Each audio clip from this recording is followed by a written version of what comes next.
Stanley tried to sleep, not knowing when he'd get the chance again. He heard the showers and later the sounds of dinner. He heard the creaking of the rec room door. His fingers drummed against the side of the hole. He heard his own heartbeat. He took a drink from the canteen. He had given Zero the water jars. They each had a good supply of onions.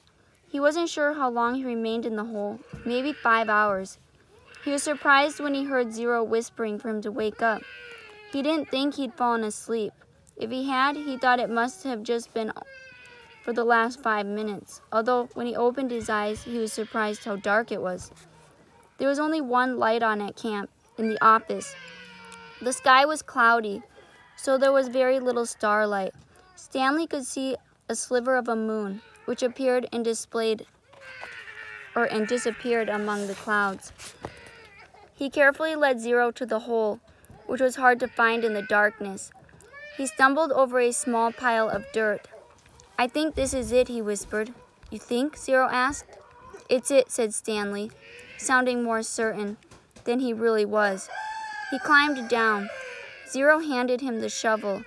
Stanley stuck the shovel into the dirt at the bottom of the hole and stepped on the back of the blade. He felt it sink beneath his weight. He scooped out some dirt and tossed it off to the side. Then he brought the shovel back down. Zero watched for a while. "I'm going to try to refill the water jars," he said. Stanley took a deep breath and exhaled. "Be careful," he said, then continued digging. It was so dark, he couldn't even see the end of his shovel. For all he knew, he could be digging up gold and diamonds instead of dirt. He brought each shovelful close to his face to try to see if anything was there before dumping it out of the hole. As he made the hole deeper, it became harder to lift the dirt up and out. It was 5 feet deep before he even started. He decided to use his efforts to make it wider instead. This made more sense, he told himself.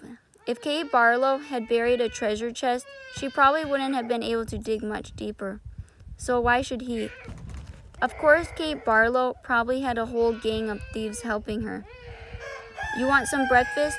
Stanley jumped at the sound of Zero's voice. He hadn't heard him approach. Zero handed down a box of cereal. Stanley carefully poured some cereal into his mouth. He didn't want to put his dirty hands inside the box. He nearly gagged on the ultra-sweet taste. They were sugar-frosted flakes, and after eating nothing but onions for more than a week, he had trouble adjusting to the flavor. He washed them down with a swig of water. Zero took over the digging. Stanley sifted his fingers through the fresh piles of dirt in case he had missed anything. He wished he had a flashlight. A diamond no bigger than a pebble would be worth thousands of dollars, yet there was no way he'd see it. They finished the water that Zero had gotten from the spigot by the showers. Stanley said he'd go fill the jars again, but Zero insisted that he do it instead. "No offense, but you make too much noise when you walk. You're too big." Stanley returned to the hole. As the hole grew wider, parts of the surface kept caving in. They were running out of room. To make it much wider, they would first have to move some of the surrounding dirt piles out of the way. He wondered how much time they had before the camp woke up. "How's it going?" Zero asked when he returned with the water. Stanley shrugged one shoulder. He brought the shovel down the side of the hole, shaving off a slice of the dirt wall. As he did so, he felt the shovel bounce off something hard. "What was that?" Zero asked. Stanley didn't know. He moved his shovel up and down the side of the hole.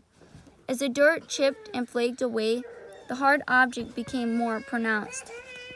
It was sticking out of the side of the hole, about 1.5 feet from the bottom. He felt it with his hands. "What is it?" Zero asked. He could just feel a corner of it. Most of it was still buried. It had the cool, smooth texture of metal. "I think I might have found the treasure chest," he said. His voice was filled more with astonishment than with excitement. "Really?" asked Zero. "I think so," Stanley said. The hole was wide enough for him to hold the shovel lengthwise and dig sideways into the wall. He knew he had to dig very carefully. He didn't want the side of the hole to collapse, along with the huge pile of dirt directly above it. He scraped at the dirt wall until he exposed one entire side of the box-like object. He ran his fingers over it. It felt to be about 8 inches tall, almost 2 feet wide. He had no way of knowing how far into the earth it extended. He tried pulling it out, but it wouldn't budge. He was afraid that the only way to get to it was to start back up at the surface and dig down. He didn't have time for that. "I'm going to try to dig a hole underneath it," he said. "Then maybe I can pull it down and slip it out." "Go for it," said Zero. Stanley jammed the shovel into the bottom edge of the hole and carefully began to dig a tunnel underneath the metal object. He hoped it didn't cave in. Occasionally he'd stop, stoop down, and try to feel the far end of the box. But even when the tunnel was as long as his arm, he still couldn't feel the other side. Once again he tried pulling it out, but it was firmly in the ground. If he pulled too hard, he feared he'd cause a cave-in. He knew that when he was ready to pull it out, he would have to do it quickly, before the ground above it collapsed.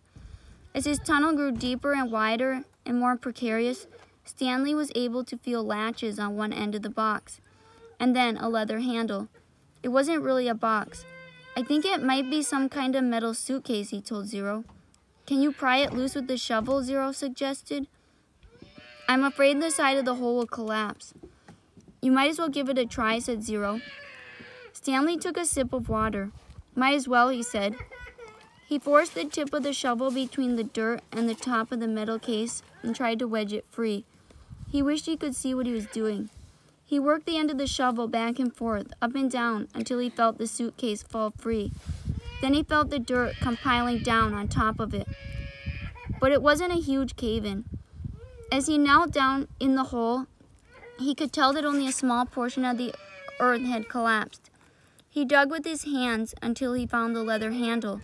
Then he pulled the suitcase up and out of the dirt. "I got it," he exclaimed. It was heavy. He handed it up to Zero.